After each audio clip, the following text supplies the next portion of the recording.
Il ne se situe pas dans les perspectives même de la théologie classique. Alors, là encore, c'est une forme d'unique qui nous est livrée à travers lui. Et vous disiez, alors, à propos de Papus et des rites swedenborgiens, oui, on imagine mal.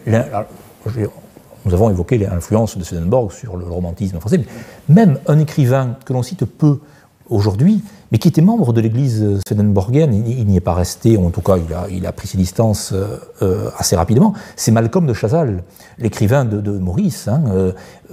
Et là encore, quand on lit, c'est important, je crois, pour les téléspectateurs, c'est que l'œuvre de Malcolm de Chazal, on pourrait dire que c'est peut-être, en tout cas c'est ce que je dirais, si je devais dire aujourd'hui, est-ce qu'il y a dans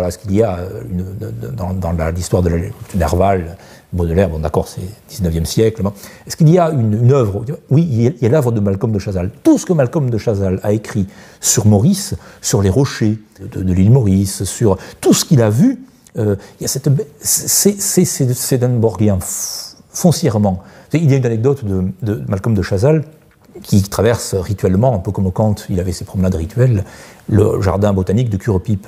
Et il voit, et il regarde une fleur. Et il a la certitude absolue, voyant la fleur, que la fleur le regarde. C'est très beau d'ailleurs, c'est un très beau passage de Malcolm de Chazal.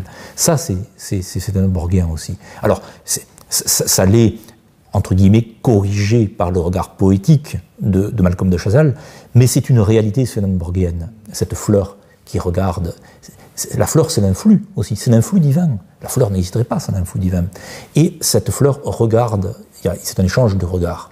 Mais là encore, je crois que cette influence de Swedenborg, que l'on pourrait croire ancienne, enfin à l'aune en tout cas de la modernité, pour laquelle le temps passe très vite, enfin et tout est très vite dépassé, Chazal, c'est un contemporain pour nous. Hein. Voilà, donc je crois que la pensée de Swedenborg aussi on la retrouve chez Borges, par exemple, aussi. Exactement. Qui le cite exactement. Constamment. Et Borges, alors ça, vous faites très bien de le rappeler, ça donnera de l'eau à notre moulin.